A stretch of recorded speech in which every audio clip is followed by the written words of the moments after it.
Hei vahingonkorvausoikeuskurssilaiset! On B-polun toisen kierroksen palautteiden aika.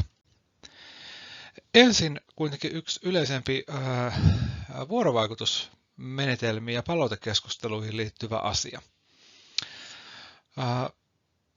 Kun joku kirjoittaa ja analysoi jotain asiaa ja tuottaa siitä tekstin muiden luettavaksi, ja kun sitten näiden tekstien ympärille kokoonnutaan keskustelemaan, niin tässä on aina se perusongelma, että sillä, joka lukee toisen kirjoittamaa tekstiä, ei ole enää pääsyä siihen alkuperäiseen ajatteluprosessiin, jonka tuloksena se teksti on syntynyt.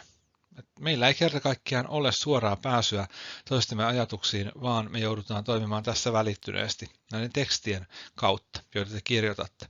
Ja kun näin on, niin sanottu peilaus on aika hyvä keskustelujen aloitustapa. Eli tässä on yksinkertaisesti se ajatus, että keskustelussa ei aloiteta kauhean vahvasti omista tulkinnoista ja arvioista, vaan ensin todella peilataan ääneen, mitä toinen on tehnyt. Siis kerta kaikkiaan melkein niin kuin suorin sanoin toistetaan, että niin, että sinä olet kirjoittanut näin, että, tai että sanoit äsken näin, että.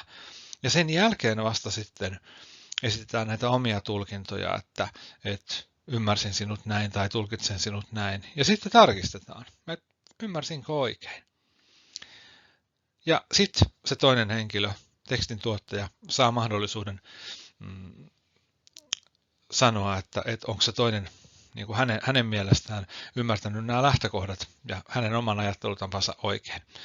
Tämä saattaa parantaa monenlaisten palautekeskustelujen ja ylipäätään argumentaation laatua.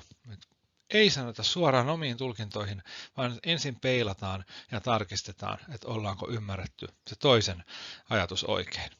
Ja tämä voi olla sellainen menetelmä, mistä on apua hyvin monenlaisissa vuorovaikutustilanteissa. Ei pelkästään sen tyyppisissä pienryhmäkeskusteluissa, joita tällä kurssilla käydään. Tämä teille siis korvan taakse vastaisen varalle. No sitten näihin tämän kierroksen asioihin. Ensin muutamia myönteisiä nostoja teidän kirjoittamista toisen kierroksen analyyseistä. Niissä oli paljon tosi hyvää kontekstointia, eli päätöksen suhteuttamista aikaisempaan oikeuslähteestöön. Kun näin tehdään, saadaan parempi ja täsmällisempi ote siitä oikeudellisesta ongelmasta, jota ennakkopäätöksessä arvioitiin, ja myös se korkeimman oikeuden argumentaation ydin löytyy selvemmin, ja samalla myös teidän omat oikeuspoliittiset pohdinnat vahvistuu. Tällaisia havaintoja oli tehtävissä monista teksteistä. Toinen asia, sen niin kuin argumentaation, korkeimman oikeuden argumentaation mahdollisimman terävä ja kirkas esittäminen. Jotta tämä onnistuu, niin kannattaa mennä mahdollisimman nopeasti asiaan, eli siihen, että mikä se korkeimmassa oikeudessa ratkaistava ongelma lopulta oli. Ja jotta tämä onnistuu, niin edelleen kannattaa vähän miettiä sitä, että miten pitkästi kuvata sitä oikeusjutun etenemistä alioikeudesta hovin kautta korkeampaan oikeuteen. Ja kronologiset kuvaukset helposti on aikamoisia tilasyöppöjä, ja siinä on vähän lukijaa ehkä tiukoilla, että hetkinen, missä on nyt tämän analyysin punainen lanka. Sitten, jos korkeimman oikeuden ratkaisussa oli arvioitu useita oikeudellisia ongelmia, niin vaikkapa väliotsikoinnilla erottaa ne sitten selvästi toisistaan. Tällaisia olitte tehneet. Hyvä. Eriävistä mielipiteistä oli saatu ammennettua monissa analyyseissä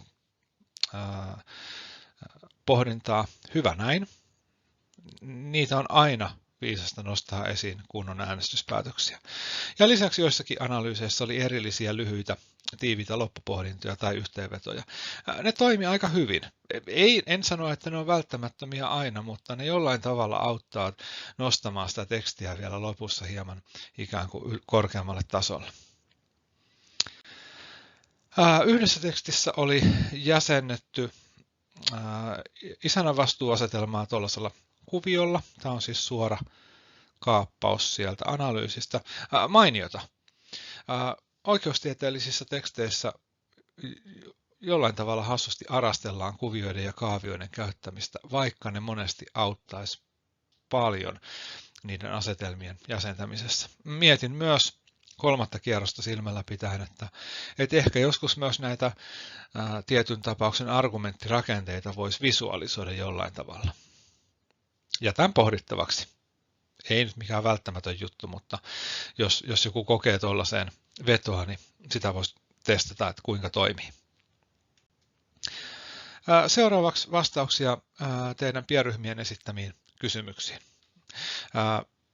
Mä teen tätä nauhoitusta 10.4. illalla 9 jälkeen, eli jos sen jälkeen vielä tulee tonne Optimaan ryhmämuistioita, niin mä vastailen sitten ryhmille Optima-viesteillä. Yhtä ryhmää ihmetytti korvauksien suuruus kunnianloukkausasiassa. Kuinka määritetään korvauksen suuruus vastaamaan henkistä kärsimystä? Kuinka tämä pystytään tekemään? No totta on, että kunnianloukkauksissa korvauksissa on laaja tulkinnanvara ja se on aika tapauskohtaista. Toisaalta ei se nyt mitään ihan nopanheittoa ole, on pohjalla aikaisempaa käytäntöä, mistä saadaan osviittaa, ja jonkun verran varmaan myös henkilövahinkoasiain neuvottelukunnan suositukset auttaa. Onko muita hyviä keinoja rakentaa oikeustapausanalyysin rakenne kuin se alkutapaamisessa malliksi annettu? No, yksi vaihtoehto on kirjoittaa analyysi oikeudellisen ongelman kautta, eli ensin lukijalle kerrottaisiin lainsäädännön ja muiden lähteiden avulla siitä, että millainen tulkinnanvarainen oikeuskysymys vahingonkorvausoikeudessa on. Ja vasta sen jälkeen alettaisiin kertoa siitä analysoitavasta korkeimman oikeuden päätöksestä. Ja kerrottaisiin, että mikä sen päätöksen anti tämän oikeuskysymyksen arvioimiseen on. Sitten kysymys isännän vastuusta. Mikä merkitys oikeushenkilön muodolla ja koolla on, kun arvioidaan itsenäisen oikeushenkilön mahdollisuutta tulla arvioiduksi työntekijä-työnantajasuhteena toimeksiantajaansa? Eli missä tilanteessa itsenäinen yrittäjä rinnastetaan työntekijään ja toimeksiantajalle asetetaan isännän vastuu?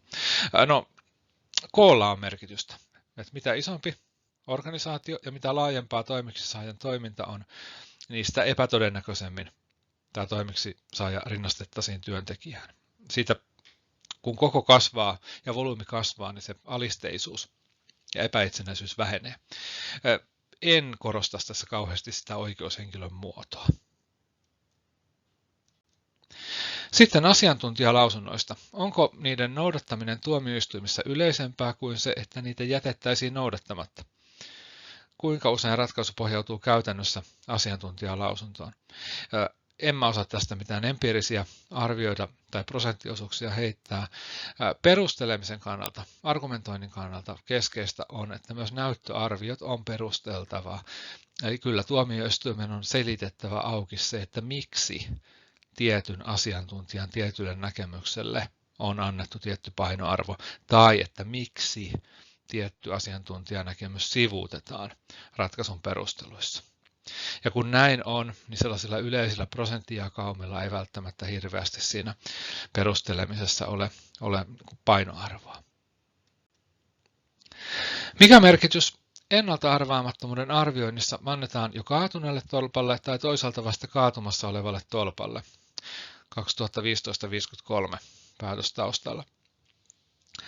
Mä ymmärsin tämän tapauksen tai korkeimman oikeuden perustelut sillä tavalla, että jos sen tolppaan törmänneen jälkimmäisen autoilijan olisi pitänyt vaikkapa varoitusmerkkien perusteella ennakoida, että nyt siellä tiellä on joku poikkeuksellinen este, niin silloin se vahinko, joka hänen autolleen törmäyksestä johtuu, niin se johtuisi vain hänen omasta toiminnastaan, eikä siitä ensimmäiseksi tolppaan osuneen auton käyttämisestä liikenteeseen. Eli ennalta arvattavuus oli tässä tavallaan apuargumentti, jolla tunnistettiin sen vahingon oikeudellinen syy. Ja kun näin on, niin näkisin, että olennaista ei nyt ole ollut se, että oliko se tolppa jo kaatunut vai vasta kaatumassa, vaan olennaista oli se, että oltiinko sitä kaatuneesta tolpasta jo ehditty jollain tavalla varoittaa muita tienkäyttäjiä.